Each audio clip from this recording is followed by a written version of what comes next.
dengan iman. Dan kami percaya firman-Mu juga berkuasa yang mengubah hati kami, mengubah hidup kami. Dan kami pulang dengan membawa sesuatu pagi ini. Urapi kami Tuhan. Kemenangan dari Tuhan itu selalu menjadi bagian anak-anak Tuhan. Terima kasih di dalam nama Tuhan Yesus. Semua yang siap mendengar firman Tuhan berkata, amin. Amin. Silakan duduk saudara. Shalom.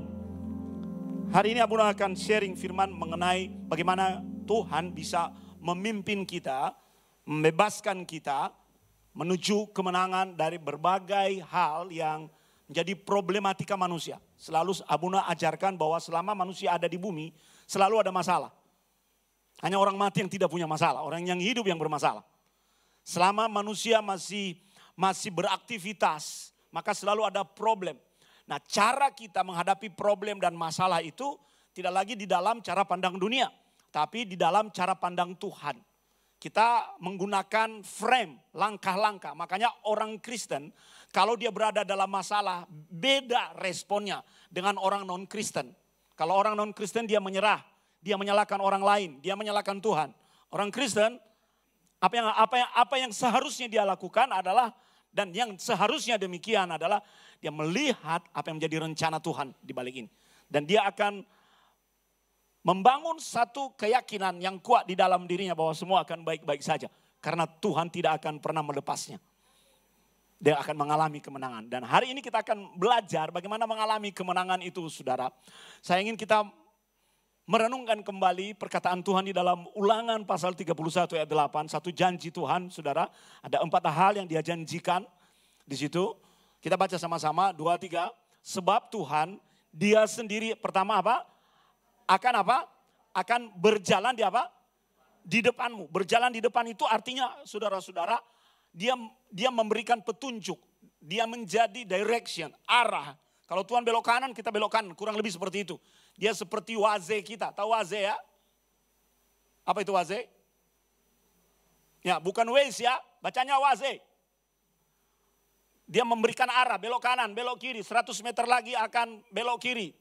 Tuhan ada di depan, menuntun jalan kita. Itu janji yang pertama. Jadi dalam setiap problem yang kita hadapi sebagai seorang manusia, kita harus memastikan bahwa kita ikut Tuhan. Bukan masalah yang ada di depan kita. Kalau masalah yang menuntun hidupmu, pastikan kita berjalan tanpa sadar menuju neraka. Tuhan yang ada di depan. Yang kedua, apa janjinya? Saudara? Dia sendiri akan menyertai. Kata menyertai adalah seperti 2 orang yang berjalan bersama-sama. Menyertai. Artinya with us. Dia bersama-sama dengan kita. Di mana kita pergi. Jadi kita menjadi kuat. Kita menjadi percaya bahwa ada Tuhan yang menyertai. Mungkin kita tidak bisa melihatnya secara fisik. Tapi karena dia menyertai itu seperti 2 orang yang sepakat berjalan berdua. Jadi perspektif kita harus dalam perspektif firman Tuhan, saudara. Yang ketiga, janjinya apa? Dia berkata apa? Dia tidak akan membiarkan engkau. Pernah melihat kalau Anda lagi jengkel pada seseorang, lalu orang itu terantuk batu dan Anda berkata syukurin, rasain, Tuhan bicara. Pernah mendengar yang seperti itu? Kita diumpat, kita dibiarkan, rasain. Nah, Tuhan tidak membiarkan seperti itu, saudara-saudara. Kata dia tidak akan membiarkan engkau adalah ketika Anda mengalami problem, masalah, Anda mungkin hampir jatuh dan tidak tahu bahwa Anda sebenarnya hampir jatuh. Dia dengan segera memberikan pertolongan. Ketika dia tahu bahwa ada musuh menyerangmu dan kita tidak sadar bahwa ada musuh yang mendekat seperti singa yang menyerang mangsanya, diam-diam dia sabar. Tuhan memberikan warning, dia menyertai kita dan tidak membiarkan kita sendirian. Jadi tidak boleh ada satu kesan di dalam diri kita ketika kita sedang menghadapi masalah dan pergumulan itu. Tuhan mana? Tuhan mana? Pegang janji ini, saudara. Dan yang keempat dia berkata, tidak akan meninggalkan engkau. Ketakutan orang Kristen adalah ketika dia merasa bahwa Tuhan tidak ada dalam masalah yang sedang dihadapi. Kalau Tuhan tidak ada, berarti dia merasa bahwa Tuhan sudah meninggalkannya. Kalau empat hal ini kita tangkap di dalam hidup kita, maka sudah pasti kita akan berjalan menuju kemenangan itu. Itu sebabnya saudara, dia mengencourage kita, mendorong kita, dia berkata, janganlah takut. Janganlah takut. Banyak orang hari-hari ini takut. Takut terhadap masa depan. takut nggak bisa makan, takut nggak bisa dapat uang banyak, takut nggak bisa mewujudkan rencana-rencananya. Janganlah takut. Apa yang membuat kita ketakutan? Karena kita sudah kehilangan perspektif terhadap 4 janji Tuhan itu. Kita merasa bahwa Tuhan tidak berjalan di depan kita, justru yang berjalan adalah masalah manusia dan orang-orang lain, saudara. Dia sendiri akan menyertai. Memang dia menyertai kita, tapi kita meninggalkan dia. Dia sudah berjanji, jangan tinggalkan aku. Aku tidak akan pernah membiarkan kamu berjalan sendiri. Tapi kita berjalan dengan kekuatan kita sendiri. Akhirnya apa? Kita menjadi orang yang takut menghadapi segala sesuatu. Dan situ dikatakan janganlah patah hati. Patah hati itu karena apa? Biasanya kita hubungkan kata patah hati dengan cinta. Benar kan? Jadi kalau kita di PHP, kita bisa patah hati. Kalau kita diputus cintanya, kita bisa patah hati. Nah kita juga bisa patah hati pada Tuhan. Banyak orang-orang kecewa pada Tuhan. Tuhan gak ada Tuhan gak ada gereja-gereja. Gak ada Alkitab. Hidup realistis. Orang yang terlalu rasional itu akan kehilangan perspektif Tuhan. Dia gampang kecewa. Katanya aku diberkati, mana? Komplain. Itu ekspresi patah hati saudara-saudara. Ingat ya, kesempurnaan itu hanya ada di dalam Kristus. Kita tidak boleh kecewa terhadap gereja di dunia yang tidak sempurna. Yang mungkin pelayanannya tidak sesuai dengan harapan kita. Banyak yang seperti itu. Gak ada gunanya nanti. Kita menjadi orang-orang kalau sudah patah hati, pahit hati. Dan dimanapun orang yang pahit hati pergi, dia tidak akan pernah mengalami breakthrough di dalam hidupnya. Karena dia membawa kepahitan.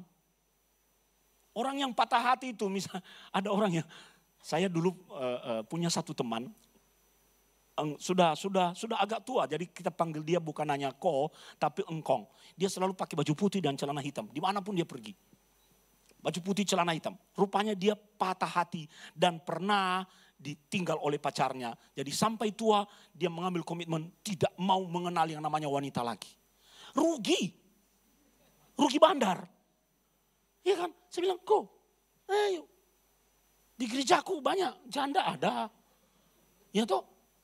Iya banyak kan di sini kan. Banyak. Mak ada, tinggal pilih yang mana. Kalau nggak mau, orangnya jadi akhirnya antik. Jangan jadi orang antik. Kasih tahu kiri kananmu, jangan jadi orang antik. Banyak orang antik kan ini. Itu.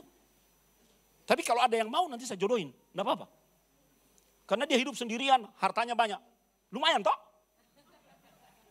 Menjamin masa depan. Banyak orang-orang yang patah hati terhadap sesamanya, patah hati terhadap Tuhan. Enggak ada gunanya, saudara-saudara. Enggak ada gunanya. Jadi kita harus pegang yang namanya janji Tuhan. Ini baru pendahuluan ya. Kita harus pegang yang namanya janji Tuhan di dalam hidup kita. Seperti yang Abuna gambarkan di bagian awal. Bahwa dalam perjalanan hidup kita sebagai manusia. Kita tidak bisa menjamin semua perjalanan itu baik-baik saja. Kita tidak bisa menjamin bahwa semua situasi akan sesuai dengan yang kita inginkan. Kita tidak bisa menjamin bahwa kita bisa menghandle problem-problem itu seketika. Nah bedanya saudara, Alkitab memberi kita banyak kesaksian. Itu sebabnya kita anak Tuhan itu harus memiliki perspektif Tuhan. Memberikan banyak cerita, banyak kisah. Bagaimana Tuhan menolong orang-orang tertentu. Dan itu akan menjadi inspirasi buat kita. Kalau Tuhan menolong mereka. Seperti firman Tuhan itu kan firman Tuhan. Amin saudara. Nah, firman Tuhan itu kekal saudara. Supaya kita bisa baca jadi buku. Jadi bukunya bisa dibakar enggak? Bisa hilang enggak? Tapi firman Tuhan bisa dibakar? Kagak. Firman Tuhan bisa hilang? Tidak, karena itu hanya media. Oleh sebab itu kita melekat pada sesuatu yang kekal. Nah kalau yang kekal ini sudah bertindak melakukan sesuatu, kita pun akan mengalaminya. Hidup tidak sedang baik-baik saja. Indonesia ini sedang lagi tidak baik-baik saja. Ekonomi lagi bergerak bebas, kacau.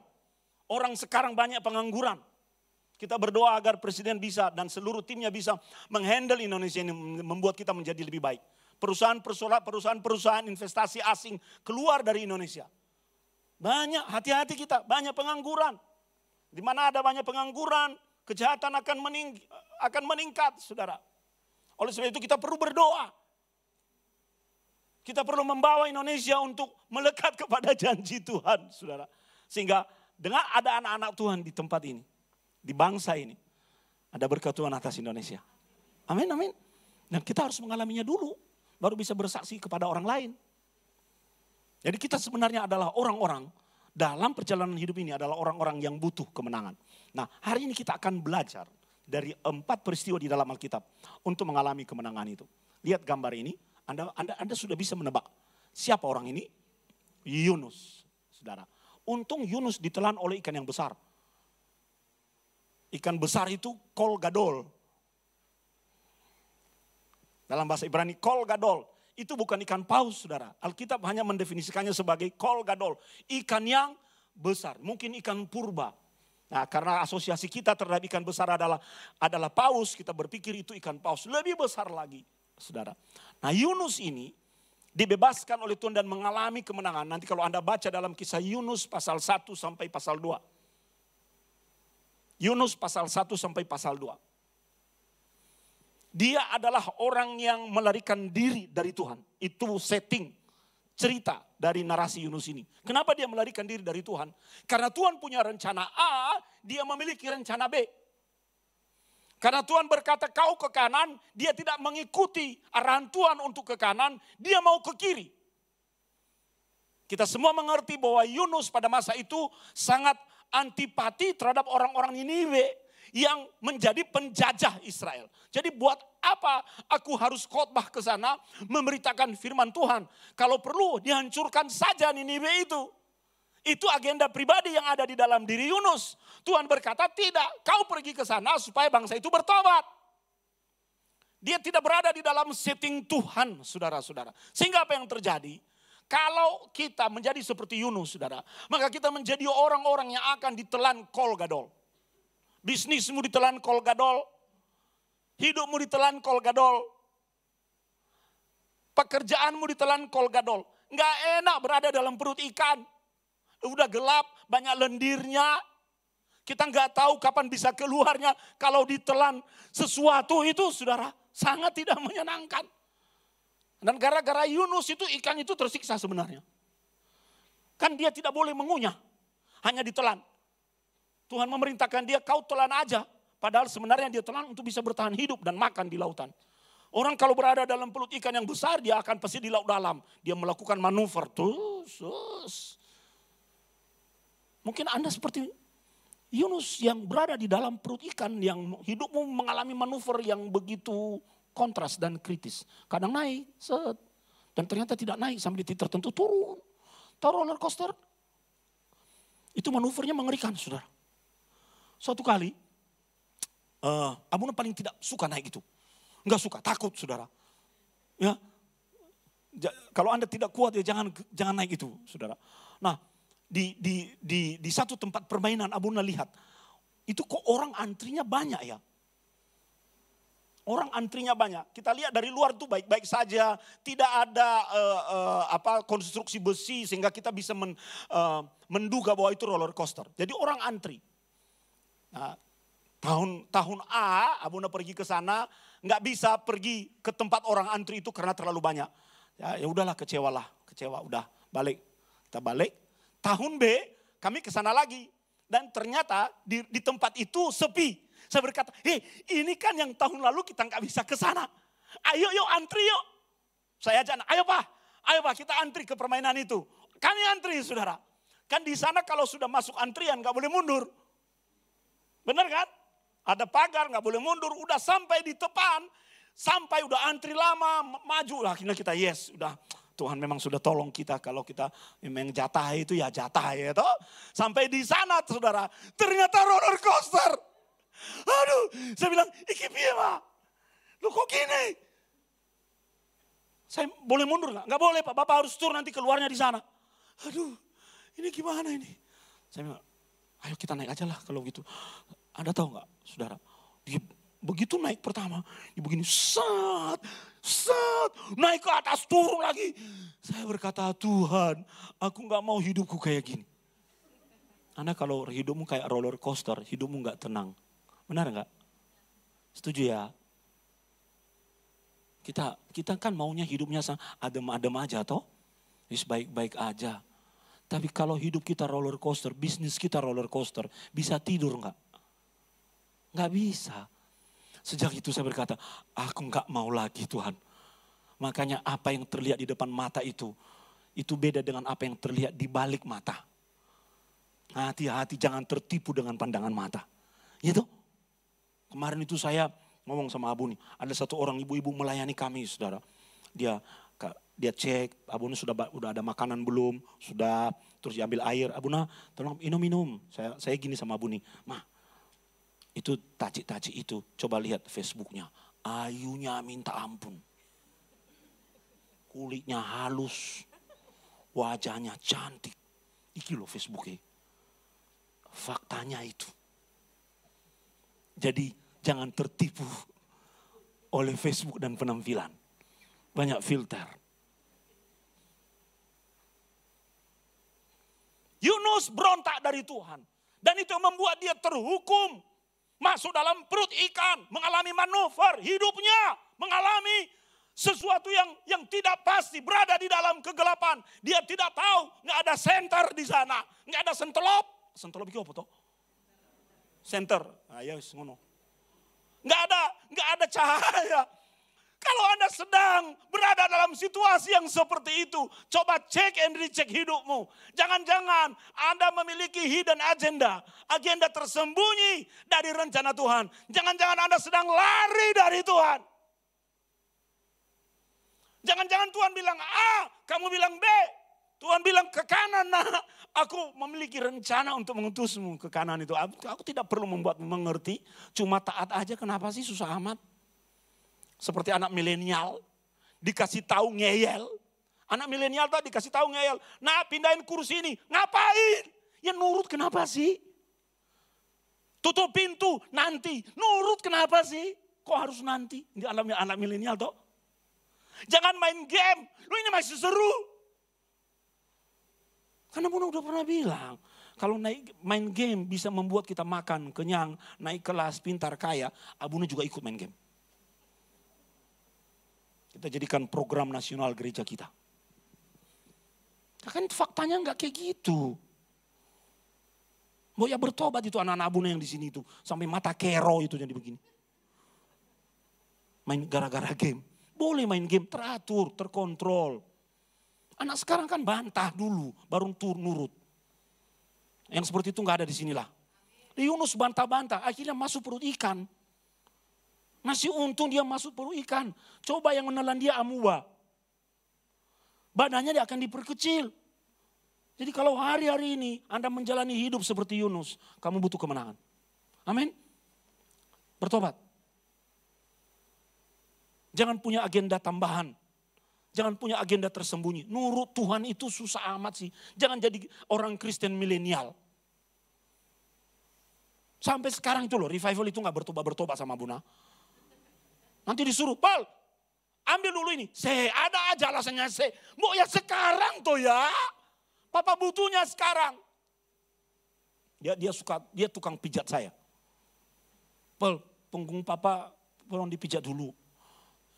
People ngantuk ya Pak. Saya tak balik, saya besok aja ya. Ya, saya cek sama abangnya. People ngapain? Lagi main game. People ngapain? Lagi video call. Video call sama ceweknya. Tadi kamu pura-pura tidur ngantuk Pak, ngantuk. Kalau itu saya bilang, Papa sudah tahu watak anak Papa. Kamu pura-pura biar Papa nggak pijat. Nanti dia bilang, Pak minta jajan. Papa ngantuk. Saya gantian, saya kerjain. Saya ngantuk Papa. Kalau dia sudah cium-cium saya itu udah hati saya luluh saudara. Ya. Jangan pikir hanya ibu-ibu yang repot dengan anak perempuannya. Sekarang Abuna sudah dalam level repot. Saya cari baju saya, nggak ada. Cari celana saya, nggak ada. Kemarin saya, mana jin saya yang hitam itu mana? Nggak ada, semua diam. Ternyata dikaryakan. Aduh, itu kan celana Papa. Nggak apa-apa. Saya bilang, untung celana dalam nggak diganti, nggak dipakai. Saudara, jangan jadi orang Kristen milenial di hadapan Tuhan. Yang suka protes, yang butuh pengertian. Tuhan, kenapa kamu suruh seperti ini? Maksudmu apa? Enggak, Tuhan enggak butuh itu. Nurut. Kalau enggak, masuk perut ikan. Gelap, manuver, roller coaster kehidupan. Butuh kemenangan. Untung Yunus bertobat. Makanya dia bilang begini. Tetapi aku dengan ucapan syukur akan kupersembahkan korban kepadamu. Apa yang kunazarkan akan kubayar. Keselamatan adalah dari Tuhan. Kasih tahu kiri kananmu, keluar dari perut ikan. Bau. Amis perut ikan. Hari ini kita akan berdoa sama Tuhan. Tuhan, aku tidak mau kehidupanku roller coaster lagi. Amin. Amin, amin.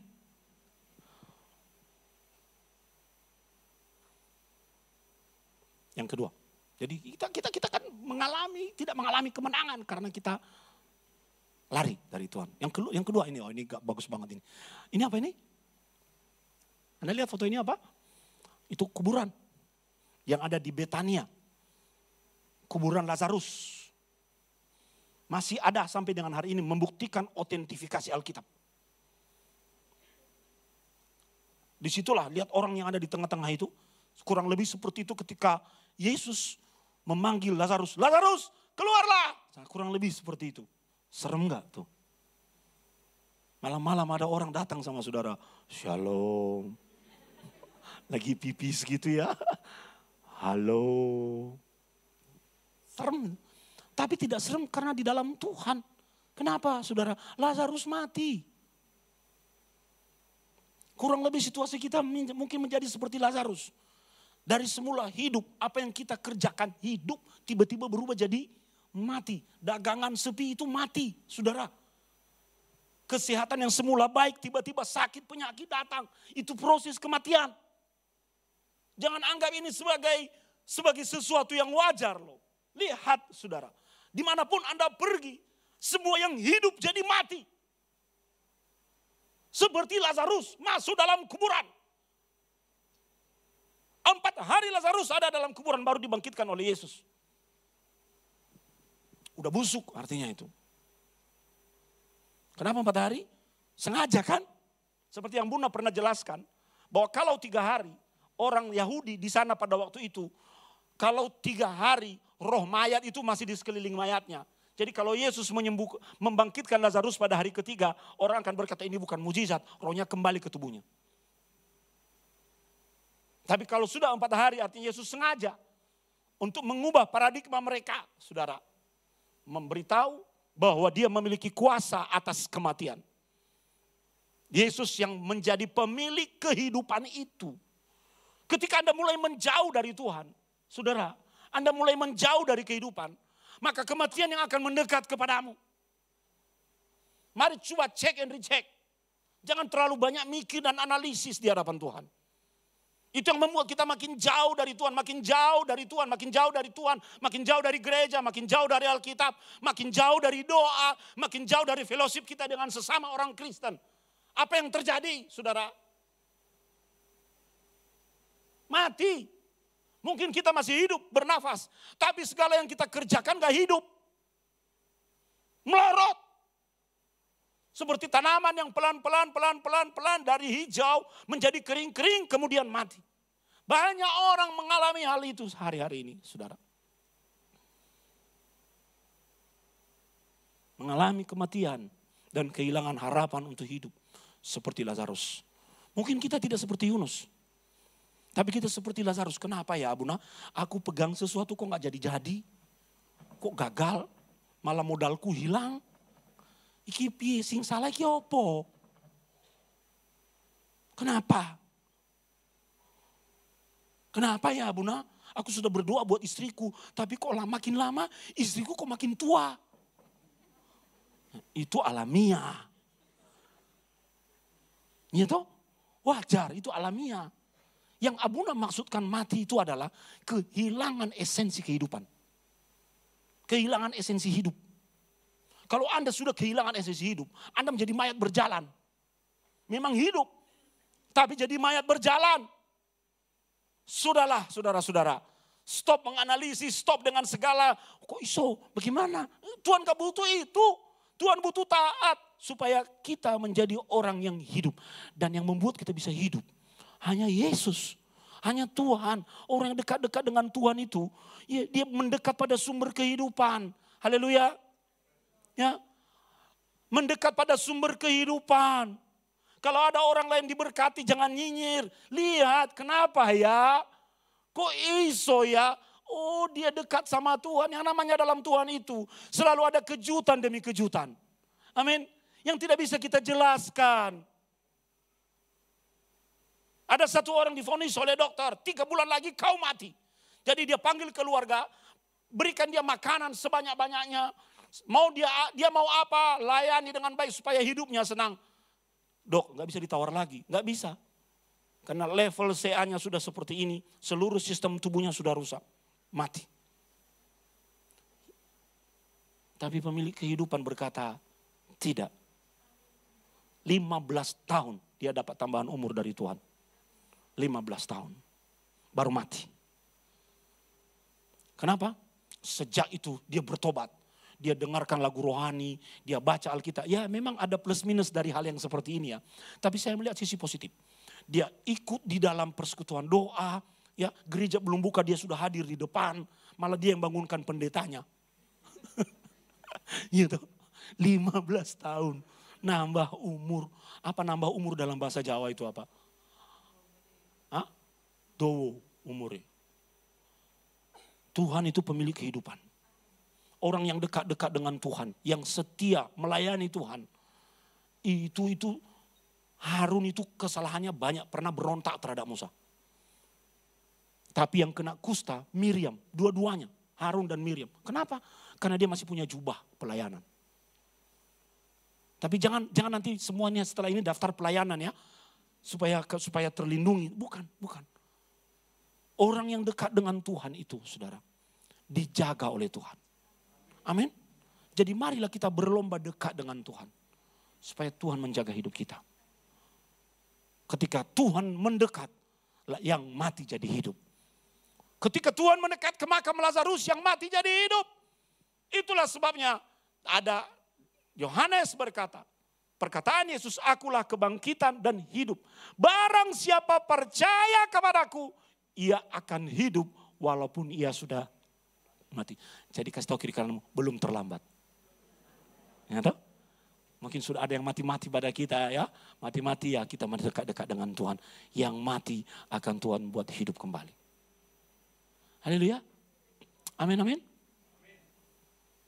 40 tahun mana yang bisa busuk dalam 24 jam. Tetap segar di dalam tabut perjanjian. Anda tahu artinya itu apa?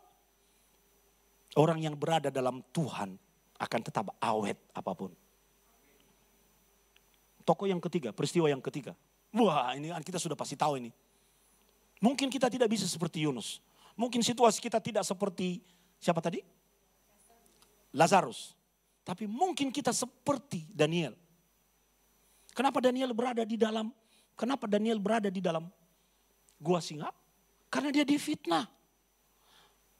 Tadi malam itu Abuna datang konseling sama Abuna. Abuna, aku ini senang di tempat kerjaku Abuna. Tolong doakan saya. Saya lagi sedang problem. Kenapa? Karena mataku agak sipit. Kulitku putih. Aku agak dirasialkan oleh teman-teman kerjaku. Aku mengalami pelecehan sikap.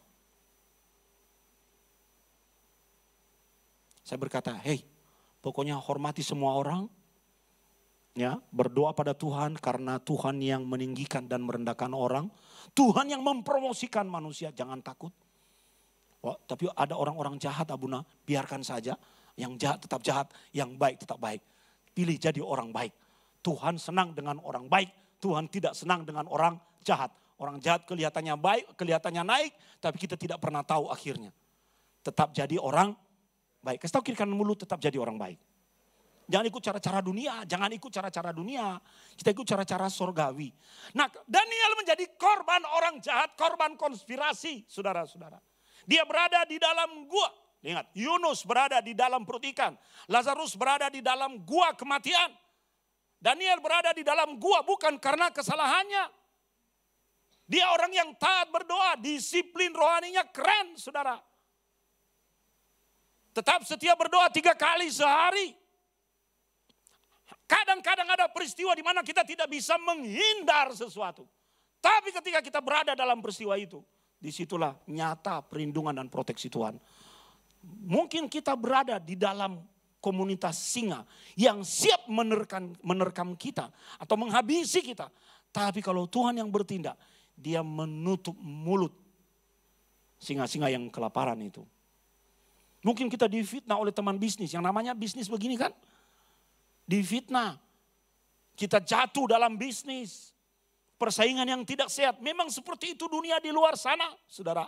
Apakah kita ikut-ikutan jadi jahat seperti mereka? Tidak. Nanti kuasa Tuhan akan mundur. Kita GR seperti Saul, seperti khotbah Abuna kemarin. Kalau sudah mundur, kita hidup dalam ketakutan. Allah bisa menutup mulut singa. Dan mempermalukan kembali. Anda tahu apa yang terjadi dengan orang-orang yang menjebak Daniel? Raja akhirnya menangkap mereka dan memasukkan mereka di dalam gua yang sama. Dan hidup mereka dicabik-cabik oleh Tuhan. Itulah sistem keadilan Tuhan. Itu sistem keadilan Tuhan. Ada satu agama yang mengajarkan begini. Bahwa karma kualitasnya ditentukan oleh perbuatan seseorang. Dan itu yang pertama. Yang kedua, karma tidak pernah meninggalkan hidup seseorang. Serem ya.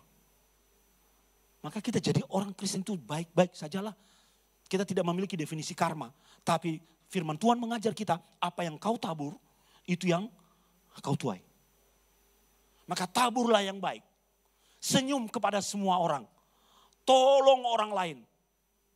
Bantu orang lain. Di satu titik kita akan benar-benar sendirian dan tiba-tiba Tuhan kirim pertolongan. Karena apa yang kita tabur, itu yang akan kita tuai. Mungkin situasi kita tidak seperti Yunus. Tidak seperti Lazarus. Tapi kita sedang difitnah. Kita mengalami hukuman. Tenang, semua akan baik-baik saja.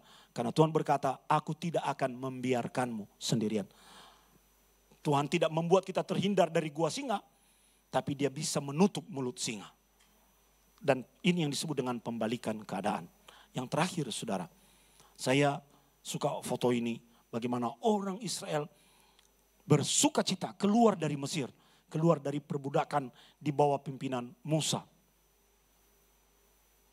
Ini yang paling sering dihadapi oleh anak-anak Tuhan. Kita sering kali dijajah. Orang kalau dijajah itu berada under control.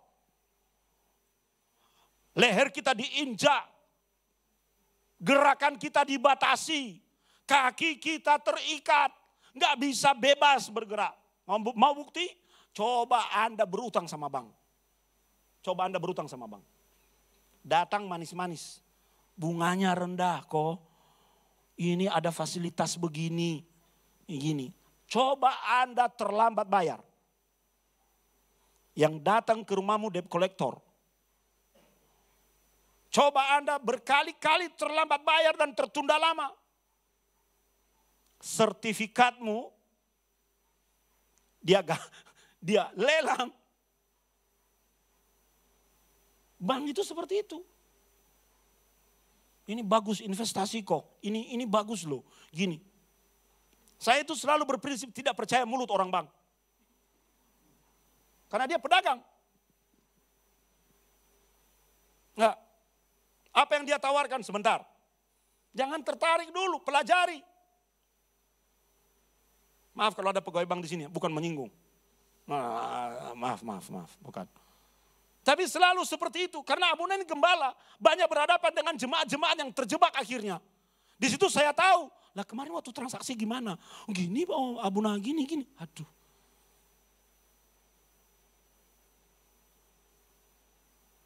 Saudara-saudara, kita akhirnya diperbudak untuk membayar bunganya saja, masih puji Tuhan. Lah bunganya beres tiap bulan, pokok piye. Jadi Abuna nggak boleh berutang, boleh selama Anda bisa mengelola keuanganmu dengan baik. Tapi kalau Anda berutang dengan gaya hidup, kacau dunia persilatan. Toliong To.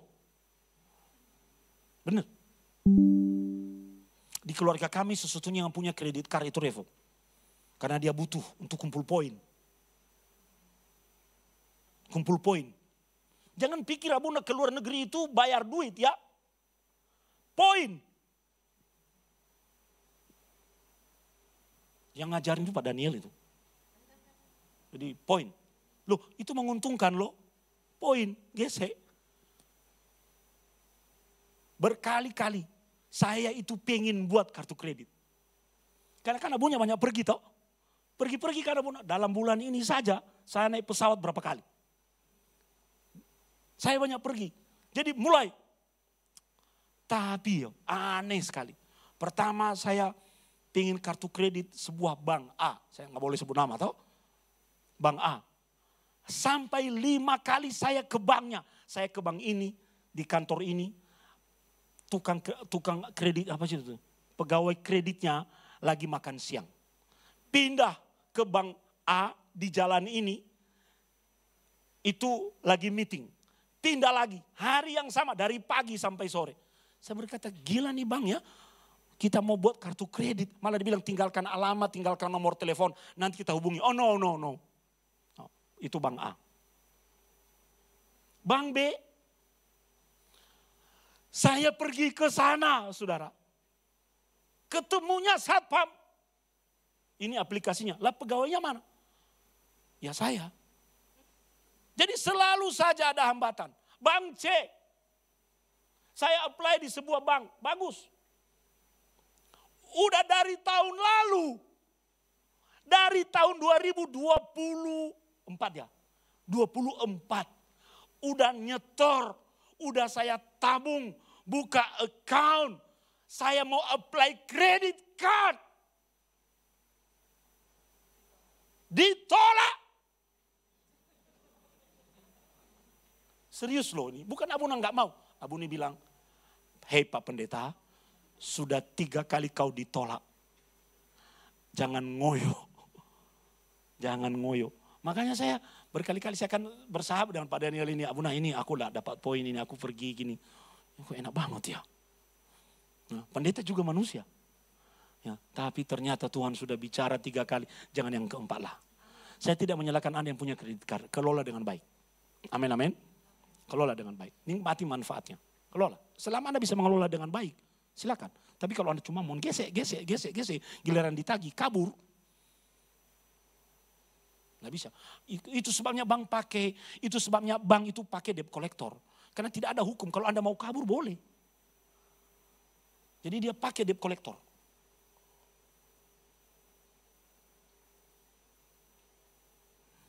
Kita diperbudak loh.